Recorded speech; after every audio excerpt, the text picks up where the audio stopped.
किताबें करती हैं बातें।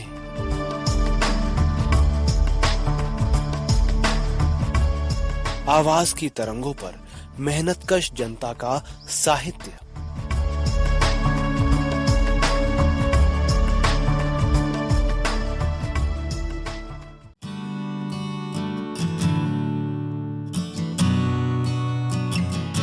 श्रोताओं नमस्कार। सहकार रेडियो पर प्रगतिशील और क्रांतिकारी साहित्य की ऑडियो प्रस्तुति के क्रम में पेश है एक और किताब, पूंजीवादी जनवाद। ये पतली सी पुस्तिका क्रांतिकारी शिव वर्मा की 5 किताबों की श्रृंखला की चौथी पुस्तक है। सुनिए इसकी पहली कड़ी। आमतौर पर जनतंत्रवाद या जनवाद का अर्थ है जनता की राय पर चलना। राजनीति में जनवाद का अर्थ है जनता के बहुमत की राय से राज्य का काम चलाना और जनता को नागरिक अधिकार देना। आजकल पूंजीवादी देशों में जिस मायने में ये शब्द इस्तेमाल होता है, उसकी शुरुआत पूंजीवाद के उदय के साथ साथ होती है। मनुष्य सदियों से आजादी के लिए संघर्ष करता आया है। पिछली शताब्दियों में इस संघर्ष का रूप था सामंतवाद विरोधी और उसका नेतृत्व करता था उस समय का उठता हुआ पूंजीपति वर्ग। उस समय की सामंती राजसत्ता उत्पादक शक्तियों के विकास में रुकावट थी। पूंजीवाद के विकास के लिए ऐसी राजसत्ता की जरूरत थी जिसमें रोजगार की, एक जगह से दूसरी जगह जाने की और आपसी होड़ की आजादी हो। इसके अलावा पुरानी संकुचित और एक व्यक्ति की मर्जी पर चलने वाली राजसत्ता के मातहत पैदावार की उन्नति असंभव थी। अस्तु पूंजीपति वर्ग निरंकुश राजा को हटाकर उसकी जगह पर अपने प्रतिनिधियों की राजसत्ता कायम करना चाहता था। वह उस पर अपना अधिकार जमाना चाहता था। पर विजय पाने के लिए उठते हुए पूंजीपति वर्ग को साथियों और सहयोगियों की आवश्यकता पड़ी। उसने जनवाद का नारा दिया और आजादी, बराबरी तथा भाईचारे के नाम पर मजदूरों और किसानों से अपील की। इस संघर्ष के फलस्वरूप कई देशों में पूंजीवादी जनतंत्रवाद कायम हो गया। वह नए उठते हुए पूंजीपति वर्ग का जनवाद था। इसमें शक नहीं है कि ये पूंजीवादी जनवाद सामंतवादी हालातों के मुकाबले अच्छा और प्रगतिशील था। सामंतवादी जमाने में तो कोई जनमत का नाम तक नहीं जानता था। राजा, उसके दरबारियों, मुसाहिबों और अफसरों की जबान ही सब कुछ थी। राजा या सामंत की झक ही न्याय था। मुंह से निकला कि गर्दन उड़ा दो और उड़ा दी गई।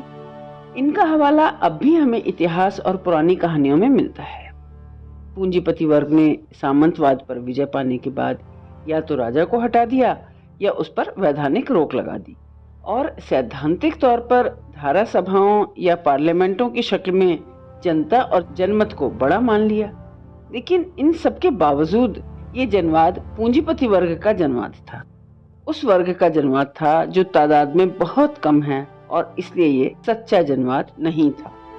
जनवाद के वर्ग स्वरूप को ढकने के लिए पूंजीवादी लेखकों और प्रचारकों ने उसे आम जनवाद या शुद्ध जनवाद का जामा पहनाने का प्रयत्न किया है।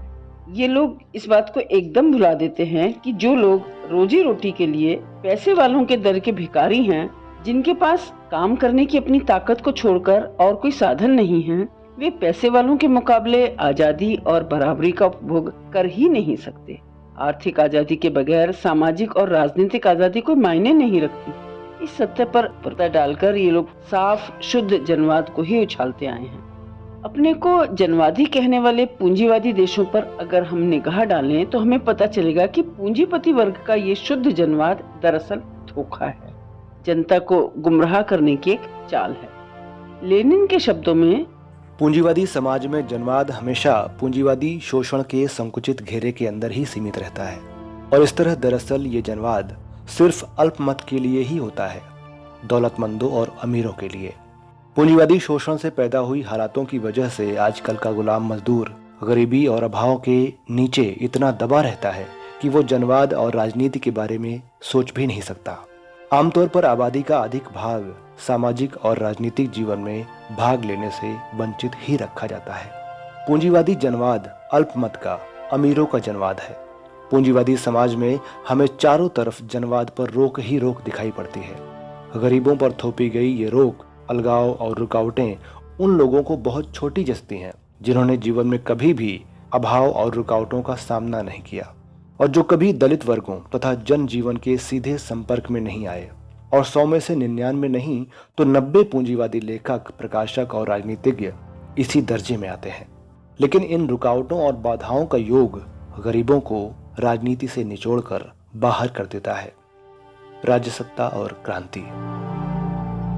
सच तो यह है कि जिस मनुष्य को खाना, कपड़ा, मकान, बच्चों की शिक्षा की चिंता और मन की अशांति खा रही हो, जो भूख और सर्दी से तड़प रहा हो और बराबर इस चिंता में जल रहा हो कि कल उसको और उसके बच्चों को रोटियां मिलेंगी या नहीं, वो इस हालात में ही नहीं है कि अपने प्रतिनिधियों को चुन सके।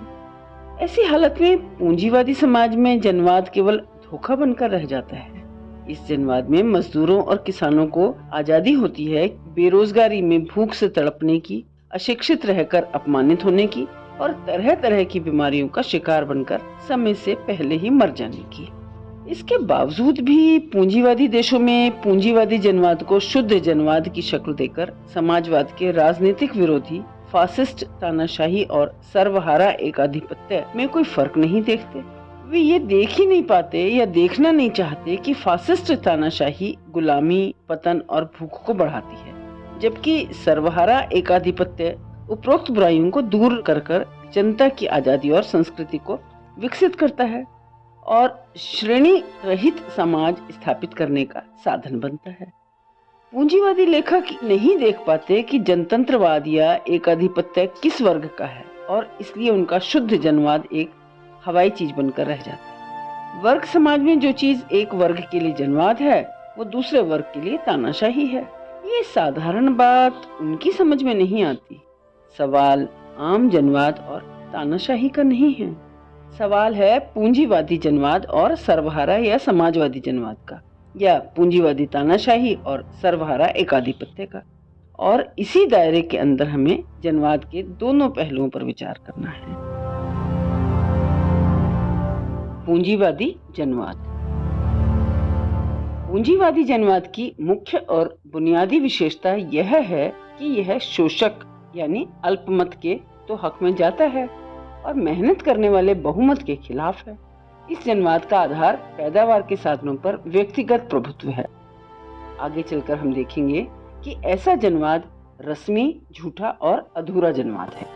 ये जनवाद अमीर उमराओं और रईसों के लिए तो स्वर्ग होता है और शोषितों, गरीबों के लिए धोखा और मृगजाल।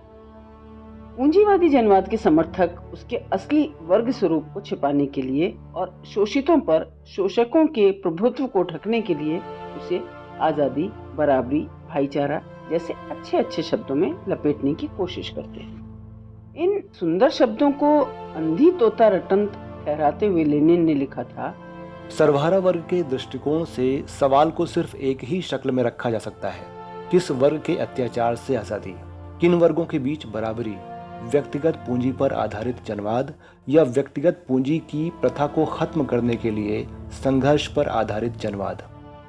ये लेनिन सेलेक्टेड वर्क्स 2 भाग वाला संस्करण भाग 2 से लिया गया है। सोवियत संघ के विधान पर अपनी रिपोर्ट पेश करते हुए कॉमरेड स्टालिन ने पूंजीवादी जनवाद के बारे में कहा था, वे नागरिक समानता की बात करते हैं, लेकिन ये भूल जाते हैं कि मिल मालिक और जमींदार समाज की दौलत के मालिक हैं और उनकी आवाज राजनीति में वजन रखती है और मजदूरों तथा किसानों के पास न दौलत है न राजनीतिक ताकत। दूसरे शब्दों में, अगर एक शोषक है और दूसरा शोषित, तो उन दोनों के बीच अर्थात मिल मालिक और मजदूर के बीच, जमींदार और किसान के बीच कभी सही मायने में समानता नहीं हो सकती।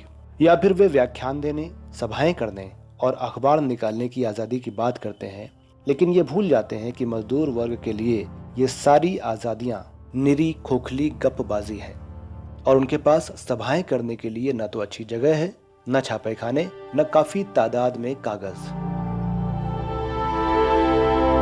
इसलिए लेनिन के शब्दों में पूंजीवादी प्रजातंत्र वो कितना ही जनवादी क्यों न हो, पूंजीपतियों द्वारा मजदूरों को दबाने की मशीन मात्र है। आज साम्राज्यवाद के युग में एक तरफ तो पूंजीपति अपने रस्मी और अधूरे जनवाद को दफनाकर राष्ट्रीय और अंतर्राष्ट्रीय दोनों क्षेत्रों के प्रतिक्रियावाद का नंगा राज्य कायम करने की कोशिश कर रहे हैं। मिसाल के लिए आज की इंग्लैंड और अमेरिकी राजनीति। दूसरी तरफ साम्राज्यवाद के हिमायती जनवाद की रक्षा के नाम पर दुनिया भर की आजादी के ठेकेदार भी बनते जा रहे हैं।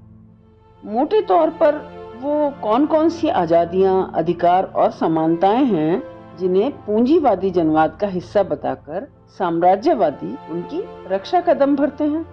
यह है प्रेस की आजादी, चुनाव की आजादी, भाषण की आजादी, सभाएं करने की आजादी, संगठन बनाने की आजादी, शिक्षा का अधिकार, न्याय, रोजी कमाने के अधिकार की समानता, राष्ट्रीय समानता आदि।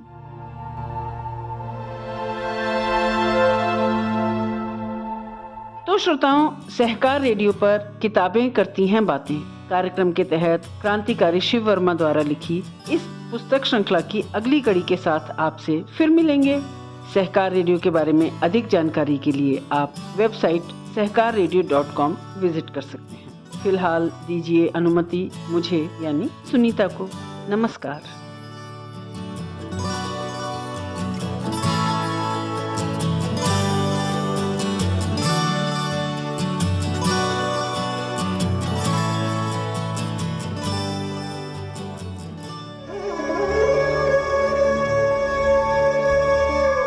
किताबें करती हैं बातें।